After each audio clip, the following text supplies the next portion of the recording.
একদিন হজরত ফাতেমা রাদিয়াল্লাহু তাআলা আনহা জাতা পিষছেন আর কাঁদছেন। হজরত আলী রাদিয়াল্লাহু তাআলা আনহু হজরত ফাতেমা রাদিয়াল্লাহু তাআলা আনহাকে জিজ্ঞাসা করলেন, ফাতেমা, তুমি কাঁদছ কেন এবং এই পানি কেন গরম করা হচ্ছে, আর তুমি একসাথে এতগুলো আটা পিষছ কেন?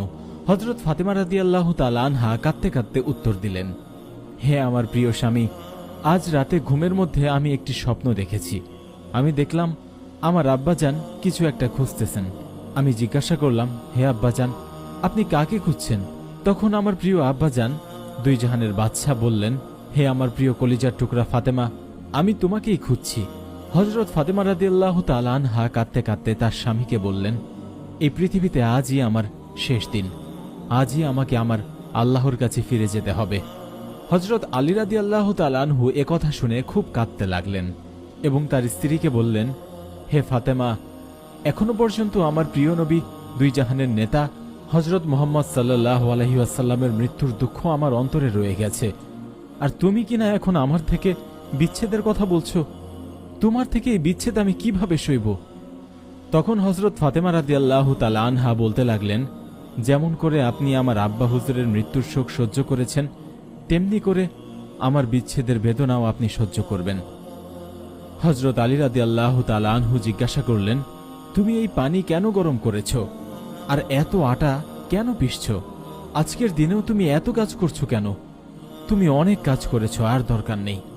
হজরত ফাতেমা রাদিয়াল্লাহু তাআলা আনহা কাঁদতে কাঁদতে উত্তর দিলেন, হে আমার প্রিয় স্বামী, আমাকে তো আপনার হকও আদায় করতে হবে, আমার সন্তানের হক আদায় করতে হবে।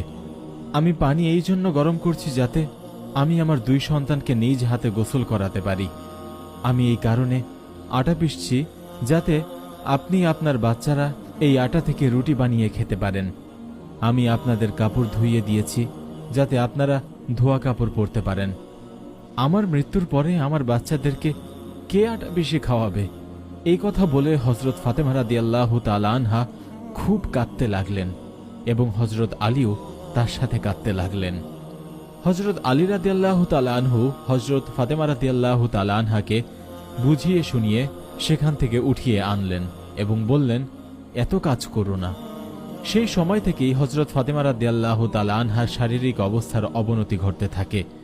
তার অনেক বেশি জ্বর চলে আসে।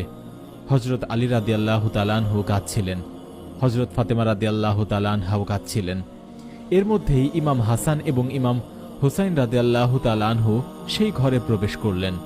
তারা দুজন তাদের বাবা মাকে কন্দনরত অবস্থায় দেখতে পায় এবং তারা দুই ভাই তার মাকে জড়িয়ে ধরে। একটু ভেবে দেখুন তো, কেমন হবে সেই মুহূর্তটি, কেমন হবে সেই দৃশ্যটি যখন একজন মা জানতে পারবেন যে আজকে তার এই পৃথিবী ছেড়ে চলে যেতে হবে, এবং এরপর তার সন্তানদের কি হবে? কে তার বাচ্চাদের খাওয়াবে? কে তার বাচ্চাদের প্রতিদিন ঘুম পাড়াবে? সেই মায়ের মনের অবস্থা তখন কেমন হবে? হজরত আলী রাদিয়াল্লাহু তাআলা আনহু খুবই কান্নাকাটি করতে লাগলেন এবং হজরত ফাতেমা রাদিয়াল্লাহু তাআলা আনহাও খুব কাঁদতে লাগলেন এবং নিজের পিতামাতাকে এভাবে কাঁদতে দেখে ইমাম হাসান রাদিয়াল্লাহু তাআলা আনহু ও ইমাম হোসেন রাদিয়াল্লাহু তাআলা আনহু কাঁদতে লাগলেন এবং জিজ্ঞাসা করতে লাগলেন, হে আব্বাজান, আপনি কাঁদছেন কেন? হজরত আলী রাদিয়াল্লাহু তাআলা আনহু চুপ থাকলেন। তারপর তারা ফাতেমা রাদিয়াল্লাহু তাআলা আনহাকে জিজ্ঞাসা করলেন, হে আম্মাজান, আপনি কাঁদছেন কেন? তখন ফাতেমা রাদিয়াল্লাহু তাআলা আনহা বললেন, তোমরা দুজনে তোমার নানাজানের কবরের কাছে চলে যাও। হাদিসে এসেছে, ইমাম হাসান রাদিয়াল্লাহু তাআলা আনহু ও ইমাম হুসাইন রাদিয়াল্লাহু তাআলা আনহু প্রিয় নবী দুজাহানের সর্দার রাসূল সাল্লাল্লাহু আলাইহি ওয়াসাল্লামের কবরের কাছে চলে গেলেন। তারা দুই ভাই সেখানে গিয়ে বসে পড়ল। তখন কবরের ভিতর থেকে আওয়াজ এলো, হে আমার প্রিয় নাতিরা, তোমরা তোমাদের মায়ের কাছে ফিরে যাও। তোমরা তো আমার কাছে আসতেই থাকবে, কিন্তু আজ তোমাদের মাকে মন ভরে দেখে নাও। আজকের পর তোমরা তোমাদের মাকে আর কোনো দিনই দেখতে পাবে না।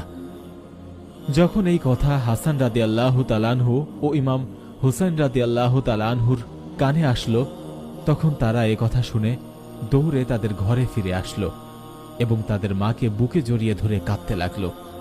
হজরত আলী রাদিয়াল্লাহু তাআলা আনহু অনেক কান্নাকাটি করতে লাগলেন এবং হজরত ফাতেমা রাদিয়াল্লাহু তাআলা আনহাও খুবই কাঁদতে লাগলেন। ইমাম হাসান রাদিয়াল্লাহু তাআলা আনহু কাঁদতে লাগলেন ইমাম হুসাইন রাদিয়াল্লাহু তাআলা আনহু কাঁদতে লাগলেন। ইতিমধ্যেই হযরত ফাতেমা রাদিয়াল্লাহু তাআলা আনহার শারীরিক অবস্থা আরও খারাপ হতে লাগল। তিনি হযরত আলী রাদিয়াল্লাহু তাআলা আনহুকে নিজের পাশে বসিয়ে 3টি কথা বললেন। প্রথম কথা, তিনি তার স্বামীকে বললেন, যদি আমি আপনার প্রতি দায়িত্বে কোনো অবহেলা করে থাকি, আপনার খেদমতে যদি কোনো কমতি হয়ে থাকে, যদি কখনো আপনার নাফরমানি করে থাকি, কখনো যদি আপনার হুকুম অমান্য করে থাকি, তাহলে দয়া করে আমাকে ক্ষমা করে দিবেন। হযরত আলী রাদিয়াল্লাহু তাআলা আনহু কাঁদতে কাঁদতে বললেন, হে ফাতেমা, তুমি রাসূল সাল্লাল্লাহু আলাইহি ওয়াসাল্লামের কন্যা, তুমি আমার প্রতি হক সম্পূর্ণরূপে আদায় করেছ। আমি সর্বদা তোমার প্রতি সন্তুষ্ট। তোমার বিরুদ্ধে আমার কোনো অভিযোগ নেই।